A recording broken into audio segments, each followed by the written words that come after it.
Now, people, the body of a 94-year-old woman was found following a house fire on Carlet's Road in Spanish Town, St. Catherine, on Saturday, March 8th. The deceased has been identified as Olgancy Taylor. Firefighters reportedly responded to the blaze at Taylor's home at about 12:30 p.m. After extinguishing the flames, her body was discovered among the debris. Authorities have not yet determined if the house was insured. The Spanish Town police are investigating the incident. An 84-year-old man was burned to death in a house fire in Grange District, Westmoreland on Sunday, March 9. The deceased has been identified as Wilfred Samuels. The incident took place around 10 a.m. Firefighters were called to the scene, and upon cooling down operations, the charred remains of Samuels was found. A motive for the fire has not been established. The Westmoreland police are investigating the incident. The body of a man, only identified as Brian, was found on the grounds of the Otrius Transport Center in St. Ann on Sunday. The identification was made by the Otrius police. The police say about 5 a.m. they received information about a man's body at the nearby transport center. Checks were made and Brian was found lying in a pool of blood. The body was removed to the St. Ann's Bay Hospital, where death was confirmed. The Otrius Criminal Investigation Branch is conducting a probe into the matter. A bus conductor was stabbed to death in downtown Kingston yesterday, allegedly over a dispute involving $150. The deceased has been identified as 36-year-old Kemar Myrie, otherwise called Paul, of Top Temple Hall in St. Catherine. The incident happened around 12:20 p.m. along Orange Street near Haywood Street. Reports from the police are that an argument broke out between Myrie and the bus driver. The driver reportedly left the bus he was operating, approached Myrie and stabbed him in the left side of his neck before escaping on foot. Myrie was transported to hospital where he was pronounced dead on arrival. The police are investigating. People, this remind me of the bus driver and jerky in a Westmoreland one day. Seen? So, I really want to know which party start, because the argument was over the $150. Seen? And he end up that the bus driver left out of him bus where I drive and go in the bus where the conductor there. Go stab him to death, people, because the conductor dead in the bus where him work pan. Seen?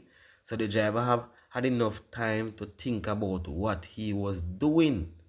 Getting up out of your bus as a bus driver, take up your knife and walk in a one next man bus, go stab the conductor over $150. Can you imagine that? And now he is on the run. And the only reason why him dey on the run is because him stabbed the conductor to death and him no want go to prison. So sir, before you get about your bus and go stab the man, you never know say if you stab him, you can go to prison for that. After you stab him, you know say you can go to prison. That's why you have to think about what you do before you do it. Because see now, you run gone, you know want get catch. But remember, there's a sentence behind this, because you can't say a self-defense when you get up out of your vehicle and go in a next vehicle, go stab a man. Let's move on. The People's National Party, PNP, has always been unwavering in its commitment to secure land and housing for the majority who have been systematically excluded from ownership and accesses.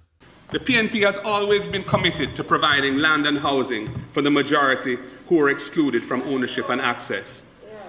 It was Norman Manley's administration in the 1950s which offered the first national land reform policy to provide land for shelter and farming to the broad masses of our people.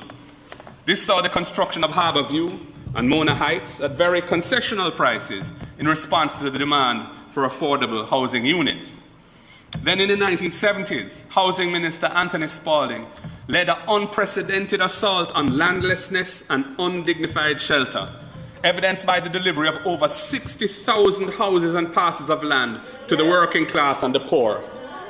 Prime Minister Michael Manley then created the National Housing Trust to provide low-income mortgages, and it became the most transformational institution in the housing sector in Jamaica.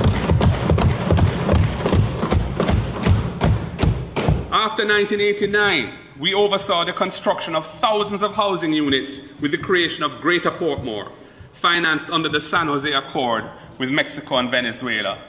And between 1995 and 2002, the Most Honourable P.J. Patterson's administration advanced the process of land tenure to first-time landowners with the provision of 30,010 titles and 28,000 letters of possession. Nevertheless, Madam Speaker, some 700,000 parcels of land in Jamaica still have no registered title.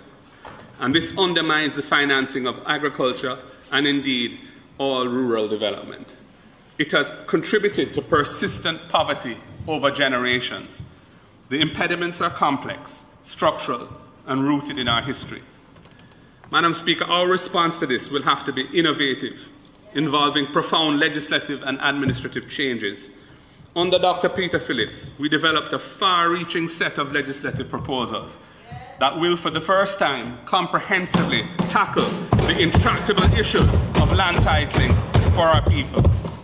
In addition to these reforms to facilitate easier land titling, we are also committed to two programs. Firstly, a major thrust in building affordable housing, and secondly, a program for empowering the occupants of dilapidated housing stock in inner city and rural communities to upgrade their homes. As a matter of policy, Madam Speaker, Jamaica cannot only provide housing for upper income earners. Naturally, that is where the greater profit lies, and no one can blame a developer for seeking out that segment of the market. The government must therefore be the architect of creative and proactive policies that encourage developers to serve the chronically underserved segment of the market for low-income people.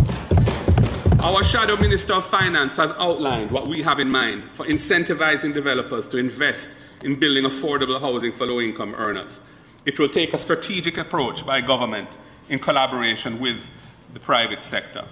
Madam Speaker, we are also to commence a program for persons living in deplorable housing conditions. We will empower them to fix their leaking roofs, to restore their walls that are crumbling or their floors that are rotten, and to build their own bathrooms if they don't have one.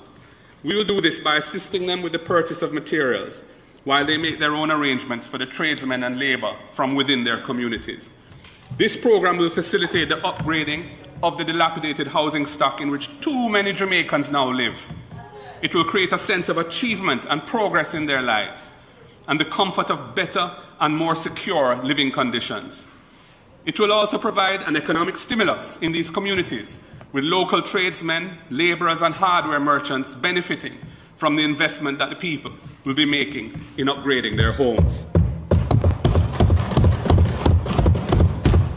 Madam Speaker, it really does Jamaica little credit that many depressed areas were once stable communities which ennobled our nation in sports, culture and scholarship.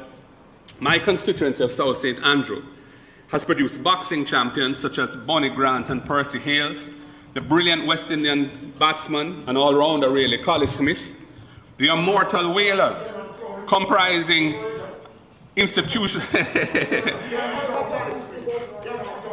Boys Town is in my constituency. The immortal whalers comprising international musical icons Bob Marley, Peter Tosh and Bonnie Whaler, and the last two poet laureates of Jamaica, Professor Mervyn Morris and Lorna Goodison. We must rediscover that sense of excellence. Madam Speaker, we must rediscover that sense of excellence and discipline. It will take vision and commitment to rebuild communities like these, allowing their awesome human talent to flourish. We are also committed to ensuring that these communities are no longer relegated to second-class status when it comes to basic amenities like street lighting, garbage disposal, and water and sewage infrastructure. These public investments will be complemented by a Community Reinvestment Act, offering incentives to encourage businesses to set up in marginalized communities to provide goods and services to these large, underserved markets. Madam Speaker, community renewal must be pursued in a structured and deliberate way. It is by achieving community renewal that we will achieve national renewal.